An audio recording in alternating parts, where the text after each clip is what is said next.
என் முதல் வணக்கம்.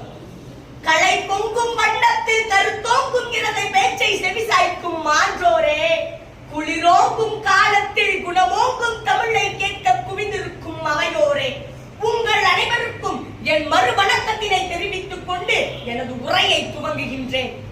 ஆளும் வேலும் சொல்லுக்கு உறுதி, நாடும் இரண்டும் ஆளும் வேலும் பள்ளுக்கு உறுதி, நாடும் இரண்டும் சொல்லுக்கு உறுதி என்பது ஆன்றோர் வாக்கு.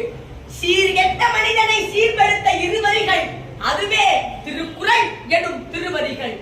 தமிழ் இலக்கிய சோலையில் மலர்ந்த 8 தொகையும் 10 பாட்டும் வியந்து போற்றும் அதிசயமே, 11 கணக்கு நூல்களின் பரம்பொருளே. நெஞ்சை அள்ளுவது சிலப்பதிகாரம் என்றால் என் சிந்தையை அள்ளுவது உனது அதிகாரம் அல்லவா? கலப்படம் இல்லாத தாய்ப்பாலை போல் களங்கமில்லாத அறம், பொருள், இன்பம் என முப்பாலில் உனக்கு முன்னுரை எழுதியுள்ளார் தெய்வ புலவர் திருவள்ளுவர். கபிலர் திரட்டிய திருவள்ளுவ மாலை சூடிய சுடரொளியே, உன்னில் விளைந்த முத்துக்களோ 1330. அது ஒவ்வொன்றும் மக்களின் தலையாய சொத்து.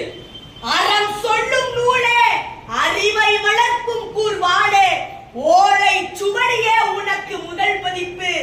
இன்று கிடைக்குது பல பதிப்பு, இருந்தும் பலருக்கு தெரியவில்லை உன்மதிப்பு.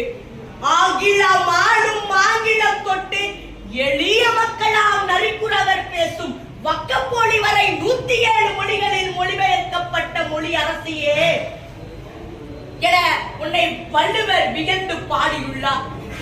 கடுகு சிறுத்தாலும் காரம் குறையாது என்பதை உணர்ந்ததால் தான் அன்று முதல் இன்று வரை வாழும் வாழ்ந்த கவிஞர்கள் மற்றும் புலவர்கள் உன்னை போற்றியும் வாழ்த்தியும் சில பாடல்களை இயற்றியுள்ளனர்.